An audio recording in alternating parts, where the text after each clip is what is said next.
Manikanta the great creator అన్నట్టు ప్రేరణకు చెప్పినా కూడా నేను వెయ్యను అన్నటువంటిది అయితే సైన్ అయితే ఇచ్చింది.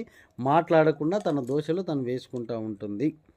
సో ఇక్కడ నేను దోశలు అడుగుతున్నాను కదా అన్నటువంటిది అడుగుతున్నప్పుడు మణికంఠ తీసి వేస్తాడు. సో అక్కడ ప్రేరణ చాలా రాంగ్ లేనేలేదు. నీట్గా తీసి నిదానంగా మనోడికే ఇచ్చింది.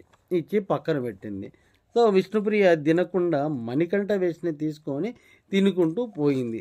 సో అక్కడ పోయేటప్పుడే అది అది అక్కడ పాయింట్ ఏంటంటే ఆ హీట్ ఆఫ్ ది మూమెంట్లో ప్రేరణ అన్నటువంటి విషయం ఏంటంటే అంటే కనుక నువ్వు భవాన్ అయిపోతున్నావా ఆమె దృష్టిలో అన్నటువంటిది అన్నది.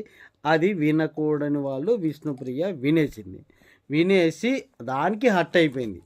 సో పక్కన కూర్చొని ఫుల్లుగా ఏడవడం స్టార్ట్ చేసి, అంటే ఆ ఏడవడానికి ఒక రీజన్ ఉంది. ఫస్ట్ సెకండ్ ఏంటంటే